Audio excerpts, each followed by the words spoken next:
શહેરના રાંદેર વિસ્તારમાં રહેતા યુવકે ગતરોજ બે ઈસમો સામે ફરિયાદ નોંધાવી છે, જેમાં તેણે જણાવ્યું હતું કે રમજાન મહિનામાં તે વરિયાળી બજાર ખાતે આવેલ બડી ગાદી રિફાઇલ સાહેબની દરગાહ પર માથું ટેકવવા માટે જતો હતો. ત્યારે બે ઈસમોએ તેને બાઇકને અટકાવી તેમની પાસેથી બળજબરીથી રૂપિયા 1 લાખ પચાવી પાડ્યા હતા. એટલું જ નહીં, પરંતુ બાદમાં તેને ધમકી આપી વધુ રૂપિયાની માંગણી કરી હતી. જોકે ત્યારબાદ ફરીથી બંને યુવકોએ શાંતિથી કાપડનો ધંધો કરવો હોય તો દર મહિને પૈસા આપી દે છે. નહીતર વર્ષ 2016-17માં તારી ગેમ બજાવેલ તેવી જ ગેમ ફરી બજાવી નાખીશ અને ત્યારે તો જીવતો જવા દીધો, પરંતુ હવે કોઈ ચાન્સ નહીં આપીશું તેમ કહી ધમકી આપી હતી, જેથી યુવકે આ મામલે પોલીસ ફરિયાદ નોંધાવી છે. બનાવની વિગત એવી છે કે મૂળ રાજકોટના વતની અને સુરતમાં રાંદેર રોડ પર ઝૈનબ હોસ્પિટલ પાસે અલ્ટિમેટ બિલ્ડિંગમાં રહેતા મોહમ્મદ મહેબૂબ રઝાક ફકીરા કાપડના વ્યવસાય સાથે સંકળાયેલા છે. ગત તારીખ 31/3/2025ના રોજ રાત્રે 1:15 વાગ્યાના અરસામાં મોહમ્મદ મહેબૂબ પોતાની બાઇક લઈને વરિયાળી બજાર ખાતે આવેલી બડી ગાદી રિફાઈ સાહેબની દરગાહ ઉપર માથું ટેકવવા માટે જતો હતો.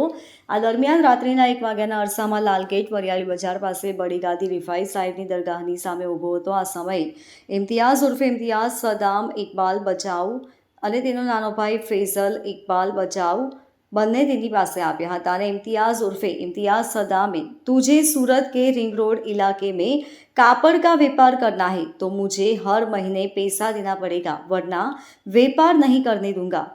इम्तियाज़ सदाम हुक्का में भाई हूँ, नाम सुना है તેમ કહી ધમકી આપી હતી, જેથી મોહમ્મદ મહેબૂબ એકદમ ગભરાઈ જતા કેટલાક પૈસા આપવા પડશે તેમ કહેતા રૂપિયા 2 લાખની માંગણી કરી હતી, જેથી મોહમ્મદ મહેબૂબે પોતાની પાસે રહેલ રૂપિયામાંથી 50,000 ઇમ્તિયાઝ સદામને આપી દીધા હતા અને બાકીના પૈસા 2-3 દિવસ પછી આપીશ એવું કહ્યું હતું, જેથી બંને ભાઈઓ એકદમ ઉશ્કેરાઈ જઈ મહેબૂબને ગાળો આપી હતી અને બંને ભેગા મળી ગાલ ઉપર 2-3 તમાચા મારી દીધા હતા.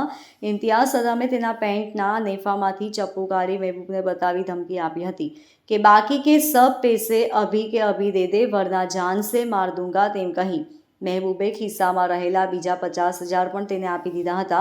ત્યારબાદ બંને તારે શાંતિથી કાપડનો ધંધો કરવો હોય તો દર મહિને હપ્તા પેટે પૈસા આપી દેજે, નહીંતર સને 2016-17માં તારી ગેમ બજાવેલ તેવી જ ગેમ ફરીથી બજાવી નાખીશ અને ત્યારે તો જીવતો જવા દીધેલ, પરંતુ હવે ચાન્સ નહીં મળે તેવું કહી બંને ભાગી ગયા હતા, જેથી ભોગ બનનાર મહેબૂબે ગતરોજ બંને ભાઈઓ સામે પોલીસ ફરિયાદ નોંધાવી છે.